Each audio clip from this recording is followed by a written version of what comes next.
Vikings, who were they really? Were they ruthless sea raiders who terrified all of Europe? Or were they skilled traders and fearless explorers who discovered new lands centuries before Columbus? In this video, we'll find out whether Vikings really wore horned helmets, raided peaceful villages, and even drank from the skulls of their enemies. We'll uncover how they lived, what they did in peacetime, and why their legacy stretches from Rus to North America. Get ready, many myths about the Vikings will crumble, and your view of them will change forever. The Vikings came from Scandinavia, the lands that today are part of Norway, Sweden, and Denmark. It was a harsh, cold region with mountains, forests, and long seacoasts. Farmland was scarce, and harvests were often poor, so people had long relied not only on farming, but also on the sea. The sea became their road to wealth and new territories.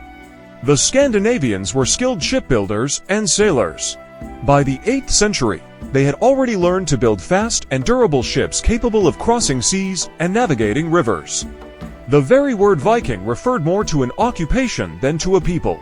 It came from the Old Norse Vikingur, meaning sea warrior or seaborne expedition. Not every Scandinavian was a Viking. Only free men who could afford weapons and take part in sea raids could become one.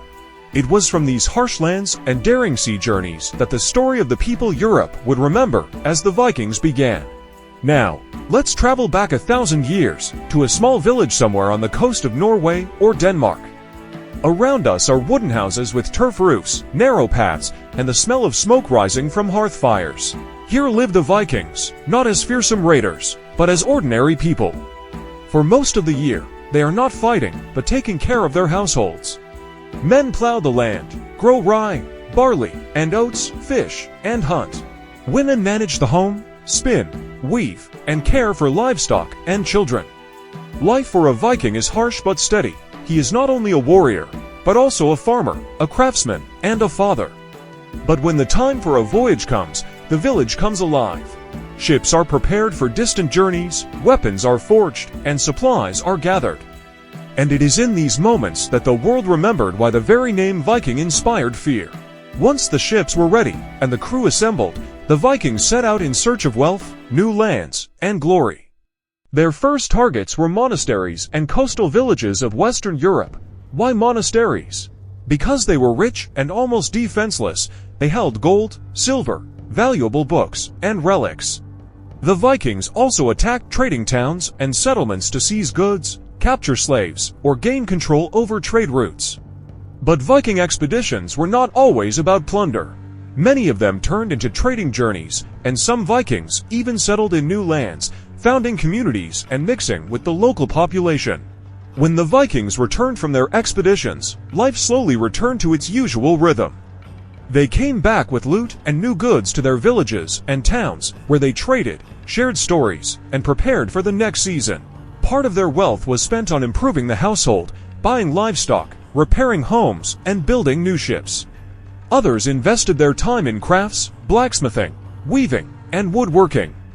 But the Vikings always remained ready for new journeys. Training and preparation continued year-round. Men honed their weapon skills, while women cared for the home and family, keeping the community alive. This was the unique balance of Viking life, a mix of peaceful work and daring sea adventures that made the Viking age so remarkable and unforgettable. The Vikings were far from being just a wild horde of warriors. Their society was well-structured and organized. It was divided into several social classes. At the bottom were the thralls, slaves, often captured during raids. Above them were the carls, free farmers, craftsmen, and warriors. At the top stood the jarls, the nobility, wealthy and influential men who often led warbands or governed land.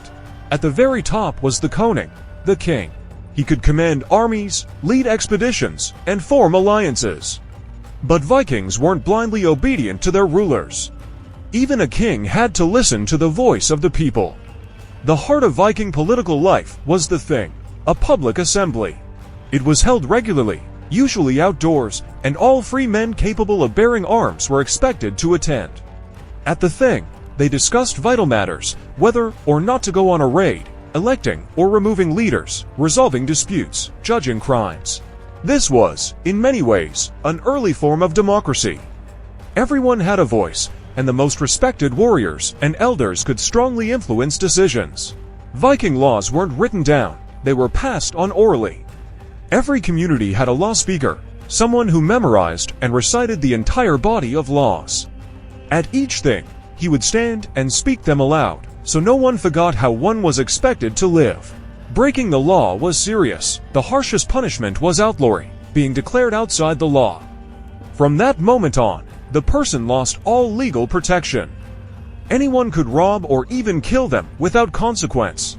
For a Viking, being cast out of their community meant almost certain death. They lost their home, their people, and the right to belong. But there were also compensations. For example, if someone was killed, the killer could pay a wargild, a set amount of money as compensation.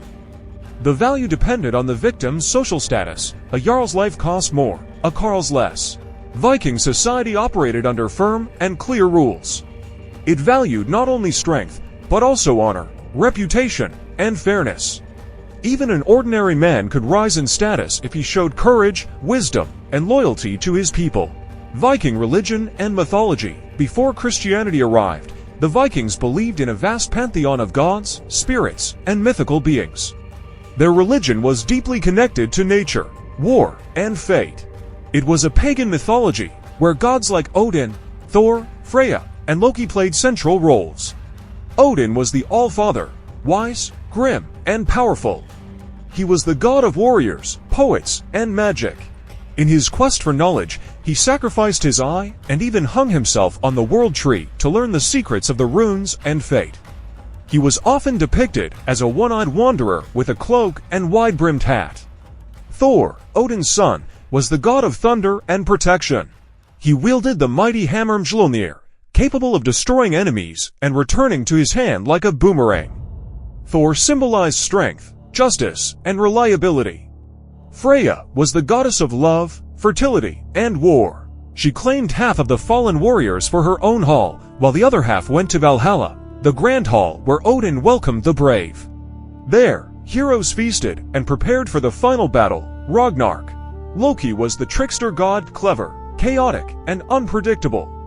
Sometimes he helped the gods, other times he brought ruin. He is one of the most complex and fascinating figures in Norse mythology. The Viking cosmos was made up of 9 worlds, all connected by the great world tree Yggdrasil. Humans lived in Midgard, the gods in Asgard, and the giants in Jotunheim. The entire universe was shaped by the eternal struggle between order and chaos. Sacrifices played a major role in Viking religious practice. Animals, and at times even humans, were offered to the gods in hopes of good harvests, victory in battle, or protection. Rituals often took place in forests, near sacred stones, or in dedicated temples called hofs. Funerals were deeply symbolic as well. Noble Vikings were buried with their weapons, treasures, ships, and sometimes servants. In some cases, the ship was set aflame and sent off to sea, a symbolic journey to the afterlife. For the Vikings, religion wasn't just mythology, it was a way of life. Every action had meaning. Bravery, honor, and the promise of glory after death were more important than life itself. So, what do we really know about the Vikings? Over the centuries, countless myths and stereotypes have grown around them. Let's sort out what's true and what's not. First, the famous horned helmets. That's pure fiction. They became popular in art and theater only in the 19th century. In reality, Viking helmets were simple, practical, and without horns, because horns would have been inconvenient and dangerous in battle. Second, not all Vikings were ruthless raiders. Many of them were peaceful farmers, craftsmen, and traders. Yes, there were attacks, but there was also a lot of commerce. In fact, Scandinavian merchants established trade routes stretching from the Middle East to North America. Third, the Vikings were surprisingly skilled shipbuilders and navigators. Their longships could travel in both open seas and shallow rivers, which allowed them to reach the most unexpected places, from the coasts of England to deep into the rivers of Russia. And one more thing, the word Viking didn't refer to all Scandinavians. Originally, it meant a person going on an expedition or a sea raider. Many stayed in their villages their whole lives without ever sailing far. So, the image of a giant, bearded man with a horned helmet, endlessly plundering foreign lands, is only part of the truth. and not the most accurate part. In reality, the Viking world was much more complex. It combined farming and war, faith and trade, adventure, and everyday life.